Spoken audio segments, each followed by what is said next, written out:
Magandang gabi sa bawat isa. Muli, night devotion tayo. At ngayon ay dito na tayo sa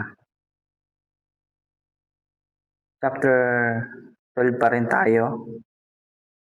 Verse 11 hanggang 14 yung ating babasahin. At yun, umpisa na natin. Ang mga salita ng matalino ay matulis na tulad ng tungkod na pataboy ng kawan, tulad ng matulis na pakong nakabaon, pagkat buhat sa tanging pastol nating lahat. Anak ko, mag-iingat ka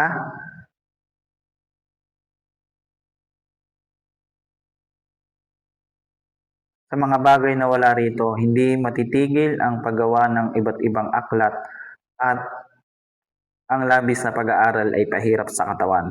Sa kabila ng lahat ng ito ay isa lamang ang aking masasabi. Matakot ka sa Diyos at sundin mo ang kanyang mga utos sapagkat ito ang kabuuang tungkulin ng tao. Lahat ng gawin natin, hayag man o lihim, mabuti man o masama, ay ipagsusulit natin sa Panginoon.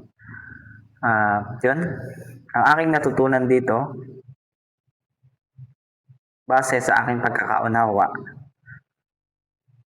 dito po sa verse 11, sabi dito, ang mga salita ng matalino ay matulis na tulad ng tungkod na pagtaboy ng kawan, tulad ng matulis na pakong makabaon, pagkat buhat sa tanging pastol nating lahat. Yung bagay na itinuro at itinuturo sa amin ng aming pastor at ng aming pastora na masasabi kong matalino, hindi lang sa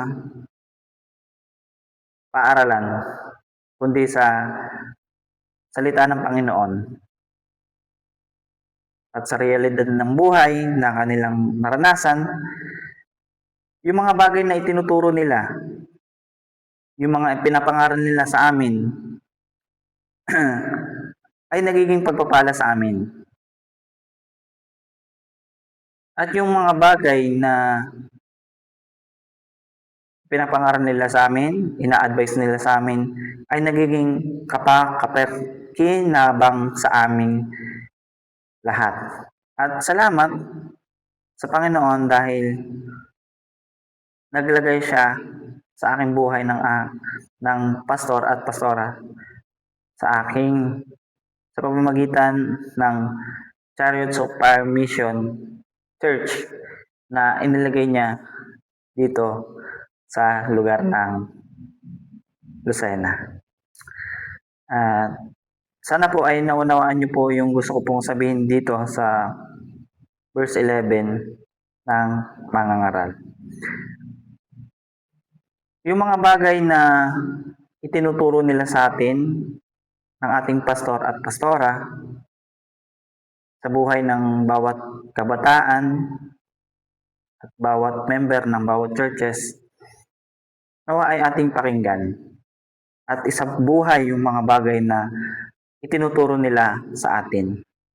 Sapagkat yung mga bagay na itinuturo nila sa atin, lahat po yun ay nakabase po dito po sa Bible, salita ng Panginoon.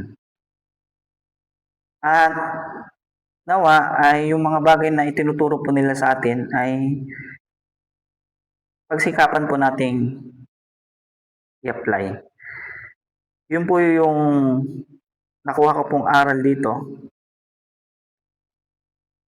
at aking natutunan dito sa verse 11 ng Mangangaral chapter 12. At ang may dadagdag ko pa po dito ay ito pong verse 13. Sa kabila ng lahat ng ito, isa lamang ang aking masasabi. Matakot ka sa Diyos at sundin mo ang kanyang mga utos sapagkat ito ang tungkulan ng tao. Tatakot po tayo sa Panginoon at sundin po natin ang kanyang utos o calling sa atin. Sapagkat ito po yung ating tungkulin bilang tao. At sana po ay naunawaan niyo po yung pong gusto ko pong sabihin dito sa verse 13. Kung halimbawa pong sabihin ng Panginoon sa pamamagitan ng kanyang lingkod na dumala tayo sa gawain, mag-evangelize tayo, maging pagpapala tayo sa iba, hindi man sa financial, pero nawa ay sa salita. Pag-encourage sa mga tao na nawawalan ng pag-asa, hindi alam kung saan tutungo, walang direksyon ang buhay. Nawa ay sundin natin. At yun, hanggang dito na lamang po. Sana po ay naunawaan niyo po yung mga bagay na aking sinabi, aking mga paliwanag. At kung meron po kayong hindi naintindihan, pwede po kayo mag-comment dito po sa aking video. At yun po. See you tonight devotion. God bless po. Bye-bye. May habol ko lang guys. At bukas tayo ay dito na tayo sa aklat ng Awit Solomon. At salamat dahil patuloy nyo akong sinasamahan sa aking pagdi-devotion tuwing gabi. Salamat sa patuloy na pagsuporta nyo sa akin sa pag-devotion. At yun, muli, God bless sa inyo pong lahat. Yun, tuloy-tuloy lang natin to.